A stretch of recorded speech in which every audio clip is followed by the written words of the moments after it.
بہت بڑی طاقت بنیں گے آپ اگر آپ کو سہنا آ گیا اور برداشت کرنا آتا.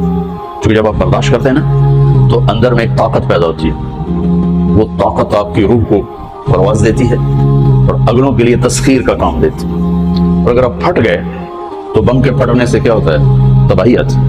جب آپ پھٹیں گے یا میں پھٹوں گا تو معاشرے میں تباہی آ جائے گی. تو اس کے لیے آپ دو چیزوں کا اہتمام فرمائیں. ایک اپنی زبان کی حفاظت فرمائیں.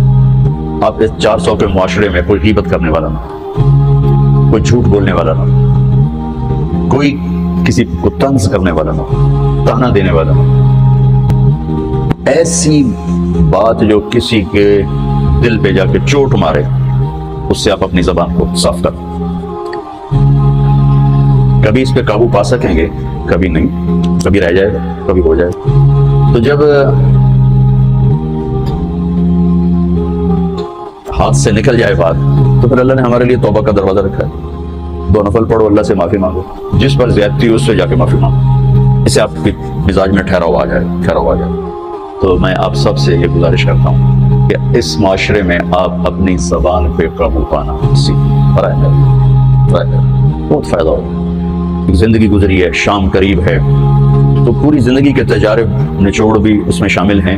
اور تجارب نچوڑ کو گولی مارو اور دیوار پہ ڈال دو. میرے نبی کا فرمان اس کے لیے کافی ہے کہ آپ نے فرمایا کہ 2 چیزوں کی ضمانت دے دو، میں جنت کی ضمانت دیتا ہوں. ایک تمہارے جو 2 جبڑوں کے درمیان ہے، ایک تمہاری 2 ٹانگوں کے درمیان ہے، اسے پاک کر لو، میں جنت کا ضامن بن جاتا ہوں. اور معاذ بن جبل سے فرمایا کہ تمہیں پورے دین کا نچوڑ بتاؤں. کہ کیا تھا آپ نے؟ اس حدیث کو میں نے پتہ نہیں ہزاروں لاکھوں دفعہ بیان کر دیا ہے اور ہر دفعہ بیان کیا ہے کہ اچھا یہ ایسے کر کے کیوں فرمایا؟ یہ پہلے کیا پھر کہا کف ھذا. اور کہا کس کو ہے؟ جن کے بارے میں آتا ہے کہ اس امت کے علماء کا جھنڈا قیامت کے دن معاذ بن جبل کے ہاتھ میں ہوگا. اتنے بڑے 18 ہجری میں انتقال ہوا.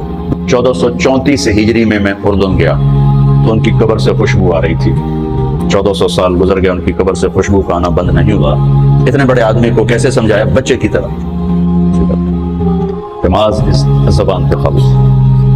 تو آپ سب کو، اپنے آپ کو بھی کہتے ہیں، وہ عرب خطیب کہتے ہیں اوصیکم نفسی اولا وایاکم کر کے عام طور پہ خطبہ شروع کرتے ہیں. تو میں بھی اپنے ذات سے شروع کر کے آپ سے یہ عرض کرتا ہوں بچوں کہ اپنی زبان پہ قابو پانا سیکھو. یہاں اس کی مشق کر لو. یہ چھوٹا سا میدان ہے، چھوٹا ایک تالاب میں ہے. آپ تالاب یہاں سے نکل کر آپ ایک سمندر میں کودیں گے جہاں کہ رشتوں کی فہرست ہوگی، تعلقات کی فہرست ہوگی، ناگواریوں کی خوفناک خاردار کانٹے ہوں گے. کہیں کہیں پھول ملیں گے ورنہ کانٹوں سے بھرا جہان ہے. اگر آپ نے یہاں پریکٹس کر لی تو پھر آپ اس میدان میں جا کر انتہائی خوبصورت معاشرے کا فرد بن جائیں گے.